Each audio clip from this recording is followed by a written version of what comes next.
ఎవరైతే తెలంగాణ ఉద్యమాన్ని వ్యతిరేకించిరో, ఎవరైతే సమైక్యాంధ్రవాదాన్ని సపోర్ట్ చేసిరో వాళ్ళందరూ కూడా టీఆర్ఎస్ పార్టీలోకి రావడం ఎవ్వరం కూడా తట్టుకోలేకపోయినాం.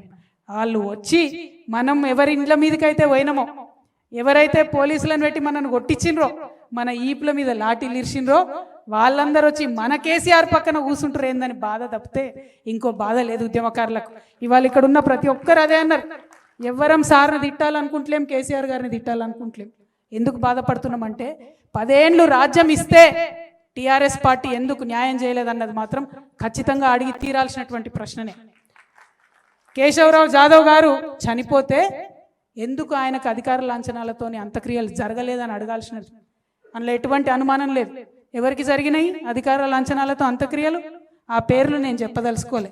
చాలా మందికి జరిగినాయి, మన ప్రాంతం వాళ్ళకి కాని వాళ్ళకు కూడా అధికార లాంఛనాలతో అంత్యక్రియలు జరిగినాయి తప్పితే ఉద్యమకారులకు జరగలేదనేటటువంటి బాధ.